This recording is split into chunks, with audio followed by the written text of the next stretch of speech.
What's going on, everyone? Coach Aaron here, back in another video to help you dominate a platform. Today we're going to go over the acute chronic workload ratio, what it is, what it does, and how you can implement it into your programming to make sure you can make the most gains possible without getting injured. So let's get right into the video.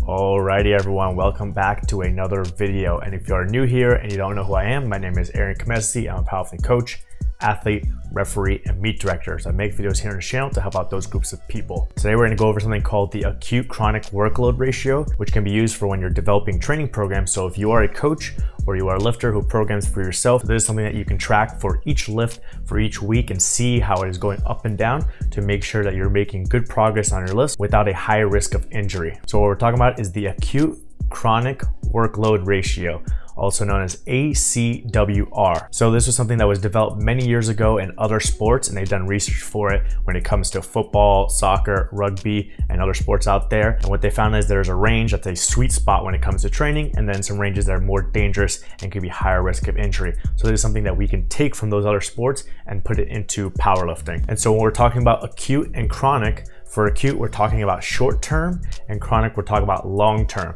And so for powerlifting, for that acute, for that short term, you can use something like your training week.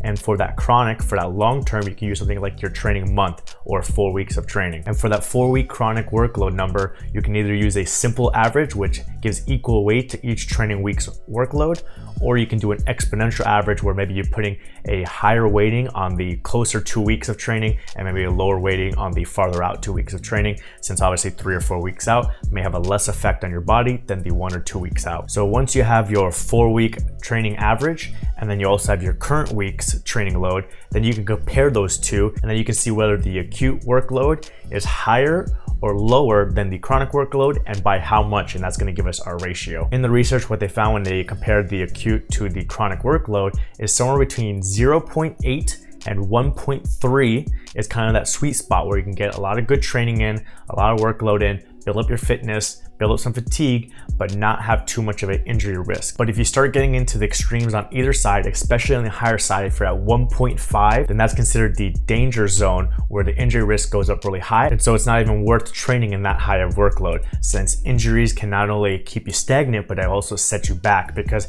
now you're not getting any training in while you're injured. And so now you're losing some of your adaptations. You actually go backwards a few steps, and then you have to take time slowly building yourself back up. So one of the worst things when it comes to progressing in powerlifting or any other sport is the injuries, because it can really set you back in the timeline rather than continuing to make small gains along the way without getting injured. All right, so now if we look at an actual example of training weeks and training data from one of my athletes, so we have a little data tab where we collect all this information.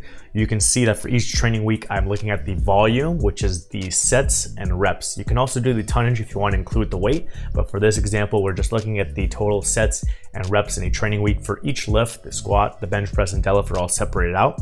So that is the training volume for the week.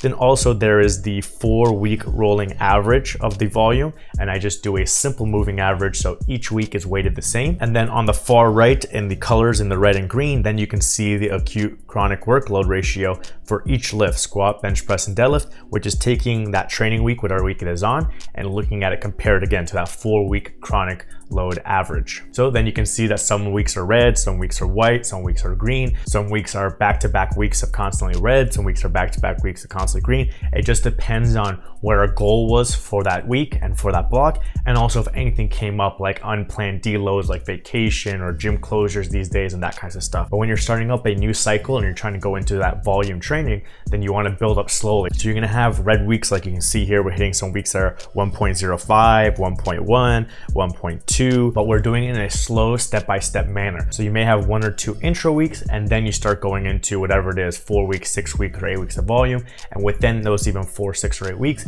you may be doing small gradual increases in volume, maybe taking a 1-week mini deload or something like that, and then bumping up the volume again. So that way your 4-week chronic load average is slowly increasing over time, which then means in a training week, you can handle more weight, because then that's going to be a smaller ratio from the 4-week average. Whereas if you just start with a intro week, or maybe you're doing, let's say, 3 sets of 5 and 3 sets of 3 on squat, and then week 2 you're doing 4 sets of 10 and 4 sets of 8 on squat, then all of a sudden your volume is shot up too fast, too soon. So then the amount of volume that you're doing in that single week and the amount of fatigue you're getting is going to be much higher than what you're used to for the past 4 weeks. And like we said previously from the research, that can lead to a higher risk of injury. So once again, this not only stresses the importance of when you're coming off of a competition or a long layoff and you're going into a new block, where you need to build things up slowly so you can get your body acclimated to that kind of training volume, and then you can slowly increase it further and further and push your body to a higher level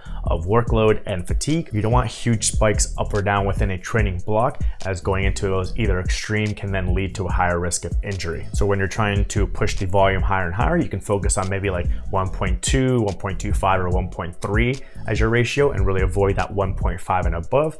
And also when you're trying to do lower volume weeks that are higher intensity, or maybe even a deload week, then you can focus on 0.9, 0.8, or maybe even 0.75, but not go so far down into 0.5 or 0.3, where then you're just going to detrain yourself, and then you have to slowly build yourself back up, because you can't just go from the 0.3 ratio all the way up to 1.2 on back-to-back weeks. All right, so hopefully that helped you out. If you did not know about this acute chronic workload ratio, if it's not something that you have into your training file, it's something you can easily put into Excel or Sheets just by calculating a rolling 4-week average and then comparing the training week to the training month and seeing what that ratio is, and then making sure you're not on any extreme, especially at 1.5 and above. That'll allow you to train more consistently for a longer period of time, so you can stack all those training sessions and continue to progress from week to week, to month, to year to year. So if you like this video, make sure you give it a like, subscribe to the channel if you want to see more videos like this. You can share it with a friend if they're looking to program for themselves and they're worried about how they can plan their training weeks. And if you want to learn more about programming, a good next video you might want to watch is one that I did on a training week split, where I go over the pros and cons of a upper lower split versus a full body split, so you can figure out based on your needs and your restrictions which one is best for you. But other than that, I hope you guys are having a great day, and I'll see you next time.